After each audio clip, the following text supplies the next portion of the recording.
തലമുറ വന്നപ്പോൾ വിറകേട്ടും എടുത്തുകൊണ്ട് പോയവനാണ് മകൻ. ചെതയിൽ കയറി കിടന്നവനാണ്, ടീനേജറാണ്, 10-13 വയസ്സെങ്കിലും കാണും, അല്ലെ പിന്നെ വിറകേട്ടെടുക്കൂ. എന്നാൽ അപ്പൻ്റെ ക്വാളിറ്റി അതുപോലെ സൂക്ഷിക്കാൻ കഴിഞ്ഞില്ല. ഇതല്ലോ അതിൻ്റെ തെളിവെന്നാന്ന് ചോദിച്ചാൽ, മോനെ അനുഗ്രഹിക്കാൻ നേരത്ത് മൂത്തവനെ അനുഗ്രഹിക്കണമെന്നൊരു നിർബന്ധം. അത് തന്നെയാണ് ഒരു കുഴപ്പം. അനുഗ്രഹം എല്ലാവർക്കും ഒരുപോലെ കൊടുക്കേണ്ടത്. രണ്ടാമത് ഇറച്ചി എന്നേച്ച് അനുഗ്രഹിക്കണം. നോക്കണം, തീറ്റിക്കൊതിയിലേക്ക് മാറിയിരിക്കുക. ഇതോ ഇനി മൂന്നാമത്തെ തലമുറയിലേക്ക് വന്നപ്പോൾ ഉണ്ടല്ലോ, അയ്യോ ഭയങ്കരം. അമ്മ തടി വഴിയെങ്കിൽ മക്കൾ എലച്ചു വഴി എന്ന് പറഞ്ഞ പോലെ. മൂന്നാമത്തെ അബ്രഹാം, ഇസ്ഹാക്ക്, യാക്കോബ്, വിളവിൻ്റെ ആശാൻ. പ്രൈസലോ, ഞാൻ പറയാറുണ്ട്, ഫാൻസി ഡ്രസ് കണ്ടുപിടിച്ചത് യാക്കോബാണ്. ചേട്ടൻ്റെ ഉടുപ്പെടുത്തിട്ടു, ആടിൻ്റെ രോമമുള്ള തോല് കയ്യേൽ വെച്ച് കെട്ടി. അപ്പൻ്റെ അടുക്ക ചെന്നു. അപ്പൻ പാവം കണ്ണറിയാതിരിക്കുകയാണ്. അയാൾ ശുദ്ധഗതിക്ക് ചോദിച്ചു, മോനെ ഇത്ര വേഗത്തിൽ എവിടെ കിട്ടിയെന്ന്. നമ്മളാടെ ഒരു കുറ്റബോധമെങ്കിലും വന്നേനെ. ഇവൻ ഒരു കുറ്റബോധവും ഇല്ല. അതിൻ്റെ മുമ്പിൽ പറഞ്ഞ യഹോവ എൻ്റെ നേരെ വരുത്തി തന്നെന്നാണ് ഇത്ര വേഗത്തിൽ. കള്ളം പറയുന്നതിന് ഒരു പ്രയാസവും ഇല്ല. Price the Lord. അത് കഴിഞ്ഞിട്ട് ഇവൻ ഒരു അടവ് പ്രയോഗിച്ചു. Price the Lord. എന്താണെന്നറിയാമോ? 2 കൂട്ടങ്ങളുമായിട്ട്, 2 ഭാര്യമാരും ദാസിമാരും ഒക്കെ ആയിട്ട് ഒന്ന് ജീവിക്കാനായിട്ട് ഇങ്ങനെ പോകുമ്പോൾ, താൻ പണ്ട് ഒരുത്തനെ ഉപദ്രവിച്ചിട്ടുണ്ടല്ലോ ചേട്ടൻ, അവനൊരു 400 കിങ്കരന്മാരുമായിട്ട് വഴി നിറഞ്ഞൊരു ജാഥ ഇങ്ങോട്ട് വരിക.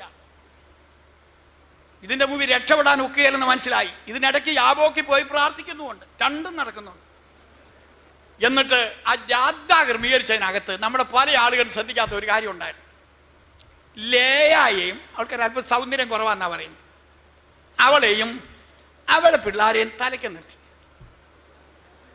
ആർക്ക് വേണ്ടി താൻ ഇരട്ടിപ്പണി ചെയ്തോ ആ റാഗേലിനെയും മൂത്ത കൊച്ചനെയും പിറകി നിർത്തി. അപ്പൊ നമ്മളൊക്കെ ശുദ്ധഗതിയിൽ വിചാരിക്കുന്ന എന്നാന്നറിയാവോ? സീനിയോറിറ്റി ആയിരിക്കും. ലേയ സീനിയർ ആയതുകൊണ്ട് തലയ്ക്ക് നിർത്തിയതായിരിക്കുമെന്നാ. പക്ഷെ യാക്കോബിന്റെ മനസാക്ഷിയോടൊന്ന് ചോദിച്ചേ, അല്ല, ഏശാവ് തന്റെ പഴയ കോപത്തിന്റെ അടിസ്ഥാനത്തിൽ ചാടി വീണ് കൊല്ലുകയാണെങ്കിൽ ലേയ ചത്തോട്ടെ, റാഹേലിനെ കൊണ്ട് ഓടി രക്ഷപ്പെടാവല്ലോ.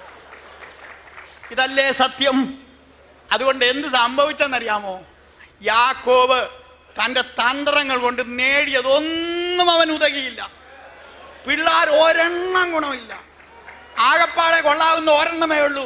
അതിനൊരു നല്ല ഡ്രസ്സും തയ്പ്പിച്ച് വീട്ടിൽ കൊടുത്തോണ്ട് ഇങ്ങനെ താമസിപ്പിച്ചുകൊണ്ടിരിക്കുകയാണ്. അത് ചേട്ടന്മാരുടെ വിവരം അറിയാൻ പോയതേ ഉള്ളൂ. പിന്നെ ഒരു വിവരവും കിട്ടിയിട്ടില്ല. Price the Lord. അവസാനം കണ്ണും കാണാൻ വയ്യാതെ പിള്ളേരാരും അടുക്കലില്ലാതിരുന്നുകൊണ്ട് ഒരു പറച്ചിലുണ്ട്. എൻ്റെ ദൈവമേ, അത് വായിച്ചാൽ നമ്മൾ തന്നെ കരഞ്ഞു. അത് മറ്റൊന്നുമല്ല, എല്ലാം എനിക്ക് പ്രതികൂലം. അവിടെ ചെന്നിരുന്നെങ്കിൽ നമുക്കൊന്ന് ചോദിക്കാമായിരുന്നു, അപ്പച്ച വല്യപ്പച്ചനേക്കാളും അപ്പച്ചനേക്കാളും ഒക്കെ ഈ അപ്പച്ചൻ മിടുക്കനല്ലേ, എന്താ എല്ലാം പ്രതികൂലമായത്? തന്ത്രം കൊണ്ട് ആരും വിജയിക്കയില്ല. ദൈവത്തിന്റെ സന്നിധിയിൽ നേരോടെ നടക്കുന്ന മനുഷ്യനാണ് ഭാഗ്യവാൻ. അതുകൊണ്ട് ഈ കൺവെൻഷനിൽ എനിക്ക് എന്നോടും നിങ്ങളോടും എല്ലാവരോടും പറയാനുള്ളത്, ദൈവത്തിന്റെ സന്നിധിയിൽ തന്ത്രങ്ങളെല്ലാം മാറ്റിവെക്കണം. കാപട്യത്തിന് അംഗീകാരമില്ലാത്ത ഒരു കള്ളനാണയം ചെലവാകാത്ത ഒരു സന്നിധി ഉണ്ടെങ്കിൽ അത് ദൈവസന്നിധിയാണ്. Price the Lord. ആയിരക്കണക്കിന് തെളിവുകൾ ഇതിനു വേണ്ടി നിരത്തുവാൻ എൻ്റെ പക്കലുണ്ട്. നമുക്കൊരു കാര്യം ചെയ്യാം, നമുക്ക് അപ്പോസ്തോലിക കാലത്തെ മടക്കിയെടുക്കണം. ഞാൻ ഒരു കാര്യം പറയാം. ഞാനൊരു എക്സ്പ്രീസ്റ്റ് ആണെന്ന് നിങ്ങൾക്കൊക്കെ അറിയാമല്ലോ. 3 നൂറ്റാണ്ടുകൾ വരെ സത്യം പറഞ്ഞാൽ അപ്പോസ്തോലിക സഭ അതിൻ്റെ തനിമയിൽ നിലനിന്നു. 3 നൂറ്റാണ്ടുകൾ അപ്പോസ്തോലിക ഉപദേശം, അതിൻ്റെ സിംപ്ലിസിറ്റി, അതിൻ്റെ ബ്രദർഹുഡ്, അതിൻ്റെ ഡിവൈൻ ലവ്, ദൈവസ്നേഹം, ഇതെല്ലാം നിലനിന്നു. അന്ന് വീടുകളിൽ ആരാധിച്ചു. Price the Lord. തമ്മിൽ സഹോദര എന്ന് വിളിച്ചു. വളരെ മനോഹരമായിരുന്നു. കുസ്തന്തീനോസ് രാജാവിനെ സാത്താൻ വേഷം കെട്ടി രംഗത്ത് കൊണ്ടുവന്നു. അയാൾ എന്ത് ചെയ്തെന്നറിയാമോ? അയാൾ ഇതിനെ ഹയറാർക്കിയാക്കി. നിങ്ങൾക്ക് ആർക്കെങ്കിലും ഈ സംശയം ഉണ്ടെങ്കിൽ, ഞാൻ ഈ പ്രമാണമില്ല വല്ലതും പറഞ്ഞിട്ട് പോകുന്ന ഒരു മനുഷ്യനല്ല. എൻ്റെ കയ്യിൽ ഓർത്തഡോക്സ് സഭ അടിച്ച് പ്രസിദ്ധീകരിച്ച പാമ്പാടി തിരുമേനിയുടെ ആശീർവാദത്തോടു കൂടി ഒരു പുസ്തകം എൻ്റെ കയ്യിൽ ഇരിപ്പുണ്ട്. അതിനകത്ത് പരസ്യമായിട്ട് എഴുതിയിട്ടുണ്ട്, കുസ്തന്തീനോസ് ചക്രവർത്തി വിശ്വാസിയായിട്ട് സഭയ്ക്കകത്ത് വന്നതല്ല, തന്ത്രപരമായിട്ട് ഇതിനകത്ത് കയറിയതാണ്. അദ്ദേഹം മരിക്കുന്നവരെയും നിക്യായിലെ സുന്നകദോസ് നടത്തുന്ന സമയത്ത് പോലും അദ്ദേഹം ബാപ്റ്റിസം സ്വീകരിച്ചിരുന്നില്ല. ഒടുവിൽ മരിക്കുന്നതിന് ചില മിനിറ്റുകൾക്ക് മുമ്പെയാണ് അദ്ദേഹം സ്നാനമേറ്റത് എന്നെല്ലാം അതിനകത്ത് എഴുതിയിട്ടുണ്ട്. ഇത് വല്ലതും നമ്മുടെ പാവപ്പെട്ട ജനത്തിന് അറിയാമോ? അതുകൊണ്ട് നമുക്കൊരു കാര്യം ചെയ്യാം. നമുക്ക് ആ 3 നൂറ്റാണ്ട് വരെ നിലനിന്ന ആദിമ അപ്പോസ്തോലിക സത്യത്തിലേക്ക് നമുക്ക് മടങ്ങിപ്പോകാം. നമുക്ക് നമ്മുടെ പിതാക്കന്മാരെ പോലെ പ്രൈസ് ദി ലോർഡ് ആ ആദിമ വിശുദ്ധിയിലേക്ക് മടങ്ങിപ്പോകാം, ആദിമ നീതിയിലേക്ക് മടങ്ങിപ്പോകാം. വെളിപ്പാട് പുസ്തകം ഒടുവിൽ പറയുന്നത് അങ്ങനെയാണ്, നീതിമാൻ ഇനിയും നീതി ചെയ്യട്ടെ എന്നാണ്, വിശുദ്ധൻ ഇനിയും കൂടുതൽ വിശുദ്ധീകരിക്കട്ടെ എന്നാണ്. എന്താ കാരണം എന്നറിയാമോ? ഞാൻ ഏറ്റവും അടുത്തു പോയി എന്നാണ്.